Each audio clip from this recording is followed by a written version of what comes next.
नमस्कार दोस्तों, कहानी घर में आपका स्वागत है। तारीफें किसे पसंद नहीं होती। तारीफ वो चीज़ है जिसका हर युग में हर इंसान भूखा होता है। ये वो डिश है जिसमें लफ्ज़ों को तारीफ के बेसन में लपेटकर आप अपना काम आसानी से निकलवा सकते हैं। ये संगीत की ऐसी मीठी धुन है जिसे सुनकर मक्कार से मक्कार बॉस से आप छुट्टी अप्रूव करवा सकते हैं। और तो और, तारीफ एक ऐसा गहना है जिसे अगर आप अपनी श्रीमती जी को पहना दें तो उससे सिर्फ अपने मन का खाना ही नहीं बल्कि सॉरी तक कहलवा सकते हैं। कुल मिलाकर ये एक ऐसा अचूक इलाज है जो बड़ी से बड़ी मुश्किलों को चुटकियों में उड़न छू कर सकता है। तो आप समझ ही गए होंगे कि आज हम आपको सुनाने वाले हैं तारीफों की ताकत पर बुना एक खास व्यंग। तो आइए शुरू करते हैं। अपनी तारीफ सुनकर किसे खुशी नहीं होती। वैसे दूसरों की बुराई करने में भी काफ़ी खुशी मिल ही जाती है, लेकिन अपनी तारीफ की तो बात ही कुछ और है। पता नहीं आपको होती होगी या नहीं, लेकिन मुझे तो अपनी तारीफ में बहुत खुशी होती है। सच कहूं तो दूसरों की बुराई करने से भी कहीं ज़्यादा। तारीफ की खोज ज़रूर किसी बुद्धिमान आदमी ने की होगी। देवता भी हो सकता है, क्योंकि मनुष्यों से पहले देवताओं में तारीफों का वर्णन मिलता है। देवताओं की तारीफ भी की जाती है और वे खुद भी एक दूसरे की तारीफ करते हैं। बहरहाल, ये एक रिसर्च का टॉपिक हो सकता है कि तारीफ की खोज किसने की थी। लेकिन इतना तो दावे के साथ कहा जा सकता है कि यदि इसकी खोज करने वाला कोई मनुष्य होता और उस समय नोबेल पुरस्कार प्रचलन में होता तो उसे जरूर इस पुरस्कार से सम्मानित किया जाता। वर्तमान में तारीफ के कई समानार्थी शब्द यानी कि सिनोनिम्स आ गए हैं, जैसे कि प्रशंसा, खुशामद, जी हजूरी, चापलूसी, चमचागिरी और मक्खन लगाना वगैरह वगैरह। इनसे आजकल दूसरों के गुणों की तारीफ की जाती है और उसके व्यक्तित्व की शोभा भी बढ़ाई जाती है। सच्ची बातों का चलन कम होने के कारण अब लोगों को झूठी तारीफ से ही काम चलाना पड़ रहा है। तारीफ का महत्व राजतंत्र, अधिनायक तंत्र, लोकतंत्र और भीड़ तंत्र से लेकर झूठ तंत्र तक हर एक में रहा है। पुराने जमाने में किसी ने अगर राजा महाराजा की तारीफ कर दी तो वो उसे 10 गांव या सोने की 100 अशर्फियों से तुरंत नवाज देता था। उस समय चारण और भाट इस कला में बहुत निपुण थे और राजा महाराजा उनके पारखी कदरदान। सब देशों और कालों में इस कला का विकास हुआ है और आज तो इसका चहुमुखी विकास हो रहा है। लोकतंत्र की स्थापना के साथ ही तारीफ के स्कोप में भी काफ़ी वृद्धि हुई है। लोकतंत्र में पहले छुटभैया नेता बड़े नेता की तारीफ करता है, दूसरों से अपनी तारीफ करवाता है और बदले में चुनाव का टिकट पा जाता है। इसके बाद वो मतदाता की तारीफ करता है और फिर चुनाव जीत जाता है और उसके कुर्सी पर बैठते ही जनता अपना काम निकालने के लिए फिर उसमें 64 तरह की अलग अलग कलाएं ढूंढती है और उसकी तारीफ करती है। लेकिन नेता बेचारे को फुर्सत कहाँ। लेकिन फिर से चुनाव का समय आने पर वही नेता जनता की अदालत में रोता गिड़गिड़ाता जाता है, अपनी तारीफ और विरोधी नेताओं की निंदा करता है, जनता को सबसे योग्य बताकर बड़े मनोयोग से उसकी निर्णायक क्षमता और विवेक की तारीफ करता है। जनता एक बार फिर अपनी तारीफ सुनकर फूली नहीं समाती और उसकी तारीफ से प्रसन्न होकर दोबारा उसी नेता को सत्ता की कुर्सी पर बिठा देती है। आजकल तो चारों तरफ तारीफ की ही बाढ़ है। दुकानदार अपने माल की तारीफ करते नहीं थकता, ठेकेदार इंजीनियर की, वकील जज साहब की, बाबू अपने बड़े अफसर की, अफसर अपने मंत्री की और स्टूडेंट अपने टीचर की। नेता बड़े नेता की तारीफ करने से तो बिल्कुल नहीं थकते हैं। प्रेमी प्रेमिका की तारीफ करने और शादीशुदा मर्द दूसरों की पत्नी और अपने बच्चों की तारीफ में कोई कसर नहीं छोड़ते। पंडितों और पुजारियों ने तो भगवान की तारीफ का ठेका ले ही रखा है। कवि सम्मेलनों और मुशायरों में तारीफ का प्रचलन कुछ ज़्यादा ही है। कवियों और शायरों में एक अनरिटन एग्रीमेंट यानी कि अलिखित समझौता हमेशा से रहा है, और वो है कि मैं तुम्हारी शायरी पर दाद दूंगा और तुम मेरी कविता पर वाह वाह बहुत खूब करना। दफ्तर में वो बाबू या छोटा अफसर ही क्या जो अपने से बड़े अफसर की तारीफ करना ना जानता हो। इससे प्रत्यक्ष और अप्रत्यक्ष सभी तरह के लाभ हैं। छुट्टी चाहिए तो बॉस को मक्खन लगाएं।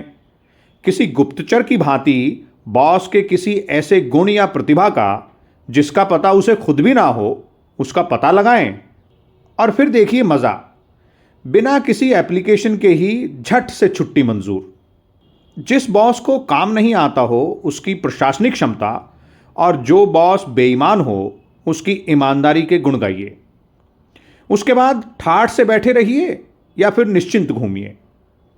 अपने को तुलसीदास और बॉस को राम मानकर भक्ति भाव से उसकी प्रशंसा के भजन गाइए।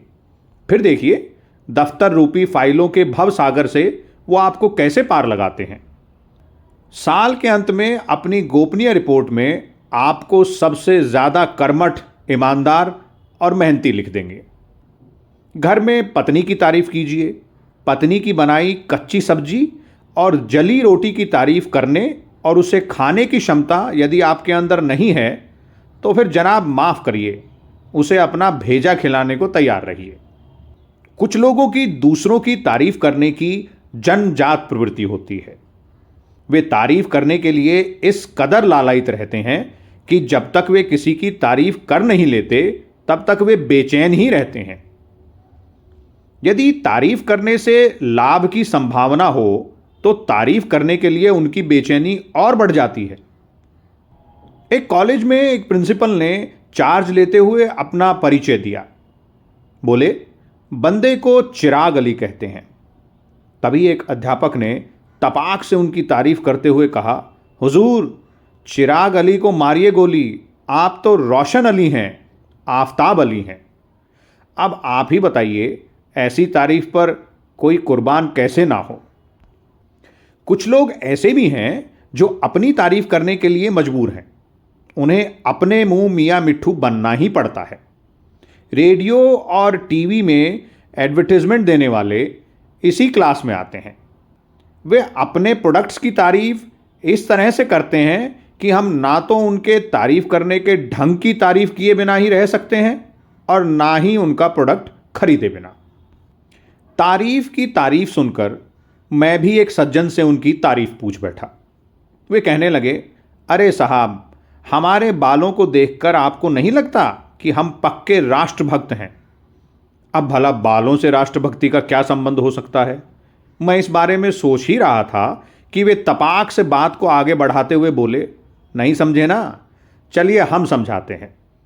हमारे तिरंगे बालों, जो कि काले, सफ़ेद और कुछ रंगने से केसरिया भी हो गए थे, से क्या राष्ट्रीयता नहीं झलकती? हम अंग्रेज़ी में एमए हैं, इसलिए नाम अंग्रेज़ी में लिखते हैं, लेकिन बोलते हिंदी में हैं। हमें उर्दू से भी परहेज नहीं है। क्या भाषा से भी हम राष्ट्रवादी नहीं हैं? देश की सारी समस्याओं का हल हमारे पास है। बड़े बड़े प्रशासनिक अधिकारी हमसे पूछकर प्रशासन चलाते हैं। मंत्री वगैरह भी हमसे सलाह करते ही रहते हैं।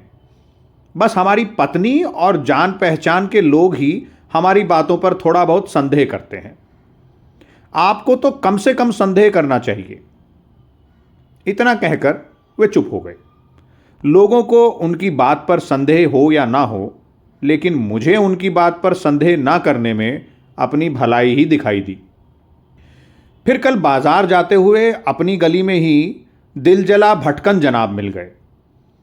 दुआ सलाम के बाद हम उनसे बचना ही चाह रहे थे कि वे हमारी कमीज़ के बटन को पकड़ते हुए बोले, अरे मियाँ सुनते जाइए, ताज़ी गज़ल का एक टुकड़ा पेश है।